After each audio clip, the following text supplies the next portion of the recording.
Hi friends, welcome to IT software courses. ఇంతవరకు మనము stress simulators అనేది ఎలా డౌన్లోడ్ చేయాలి, అలాగే ఇన్స్టాలేషన్ ప్రొసీజర్ అనేది ఏంటి అనేది తెలుసుకున్నాము. వన్స్ ఇన్స్టాలేషన్ కంప్లీట్ అయిన తర్వాత, ఫర్ ఎగ్జాంపుల్ నేను ఒక స్క్రిప్ట్ అనేది రికార్డ్ చేయాలి.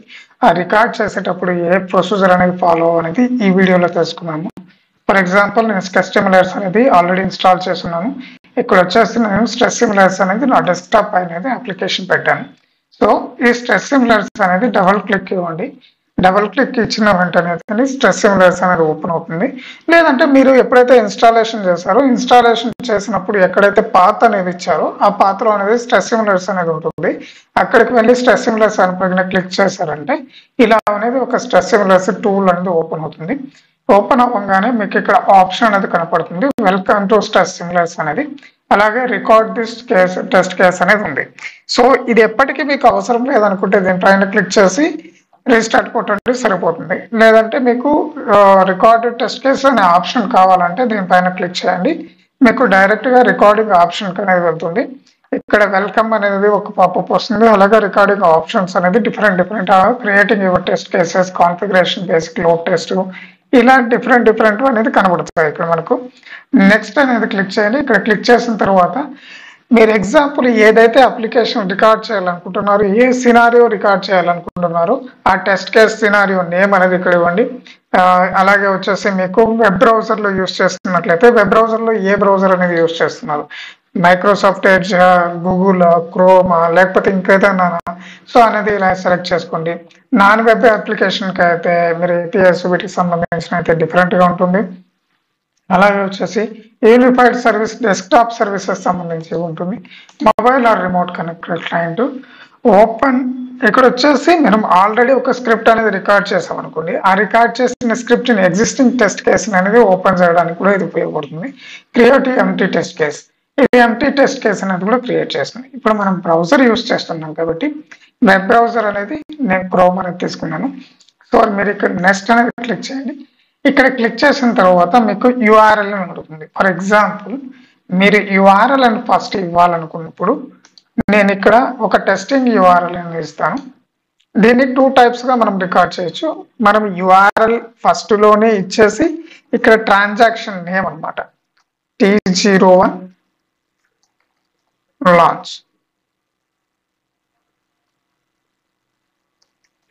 లాంచ్ అనే ట్రాన్సాక్షన్ 1 ఇచ్చాం. ఇలా ఇవ్వడం వల్ల ఏమవుతుందంటే మనం ఎప్పుడైతే యూఆర్ఎల్ ఇచ్చి రికార్డ్ అనేది క్లిక్ చేస్తామో అప్పుడు క్లిక్ చేసినప్పుడు ఆటోమేటిక్గా యూఆర్ఎల్ బ్రౌజర్ ద్వారా ఓపెన్ అవుతుంది. కాబట్టి మనకు ట్రాన్సాక్షన్ నేమ్ ఇవ్వడానికి టైం తీసుకోకుండా ఇమీడియట్లీ అనేది ట్రాన్సాక్షన్ అనేది మనకు ఓపెన్ అవుతుంది అనమాట. సో ఇలా అనేది మనం ట్రాన్సాక్షన్ యూఆర్ఎల్ అనేది క్లియర్ చేసుకోవచ్చు. ఇది ఒక పద్ధతి. సో మనం అనేది ఇక్కడ ఇలా అనేది స్క్రిప్ట్ రికార్డ్ అనేది చేసుకోవచ్చు. సో మనకు స్క్రిప్ట్ రికార్డ్ అనేది క్లిక్ చేయగానే స్క్రిప్ట్ అనేది ఇక్కడ మనకు పాపప్ అని వస్తుంది. క్రోమ్ విల్ బి ఓపెన్ అంటే క్రోమ్ ఆల్రెడీ ఓపెన్ లో ఉంటే మన క్రోమ్ అనేది ఆటోమేటిక్ గా క్లోజ్ చేసుకుంటుంది. అదే అలాగే వర్క్ అనేది అవుతుంది.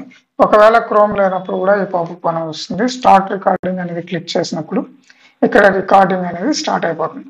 ఇక్కడ చూసారా లాంచ్ అనేది ఆల్రెడీ వచ్చేసింది. సో యూఆర్ఎల్ అనేది మనం ఏదైతే యూఆర్ఎల్ ఇస్తామో ఆ యూఆర్ఎల్ అనేది తీసుకుంటాం అనమాట. For example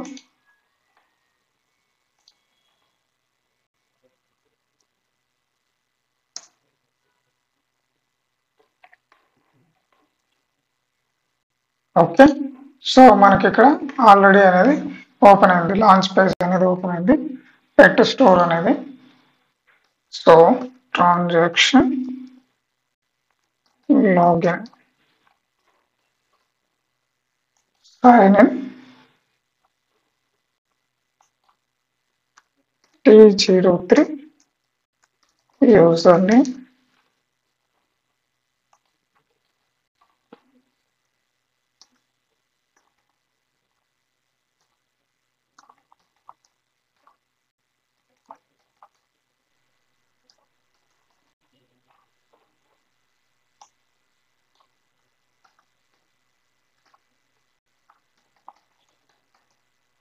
password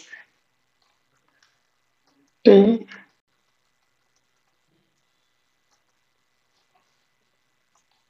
click login. So user name password అనేది లాగిన్ అయింది. సో మనం ఇప్పుడు ఏదన్నా ఒకటి ఆప్షన్ క్లిక్ చేయాలి. T05 click fish. Okay, click fish అనేది క్లిక్ చేసాము.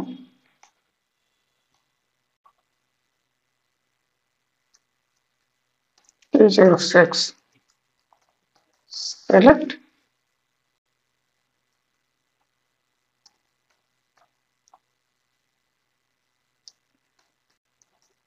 ప్రోడక్ట్. ఏదో ఒక ప్రోడక్ట్ అనేది సెలెక్ట్ చేసుకున్నాం. సో ఇప్పుడు మనము లాగౌట్ అనేది చేద్దాం. T07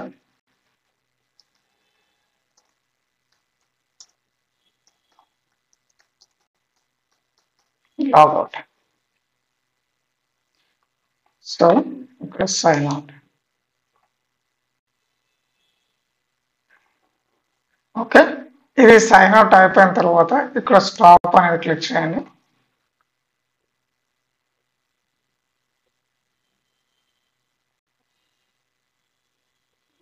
మనం ఏదైతే స్క్రిప్ట్ రికార్డ్ చేసామో దానికి నెట్వర్క్ సంబంధించి ఏదైతే మనకు కలెక్ట్ అవుతుందో మనము యూజ్ చేసే ఫిడ్లర్ ద్వారా సేమ్ అదే మాదిరి మనం స్ట్రెస్ సిమ్యులర్స్ లో స్క్రిప్ట్ రికార్డ్ చేసినప్పుడు ఏదైతే మనకు బ్యాక్ అండ్ నెట్వర్క్ ద్వారా రిక్వెస్ట్లు అనేది ఇన్ అండ్ అవుట్ అవుతాయో ఆ రిక్వెస్ట్లు మొత్తం అనేది క్యాప్చర్ చేసుకుంటుంది. తర్వాత కాన్ఫిగరేషన్ టెస్ట్ కేసెస్ స్టెప్ అనేది వస్తుంది. సో దీన్ని నెక్స్ట్ క్లిక్ చేయండి.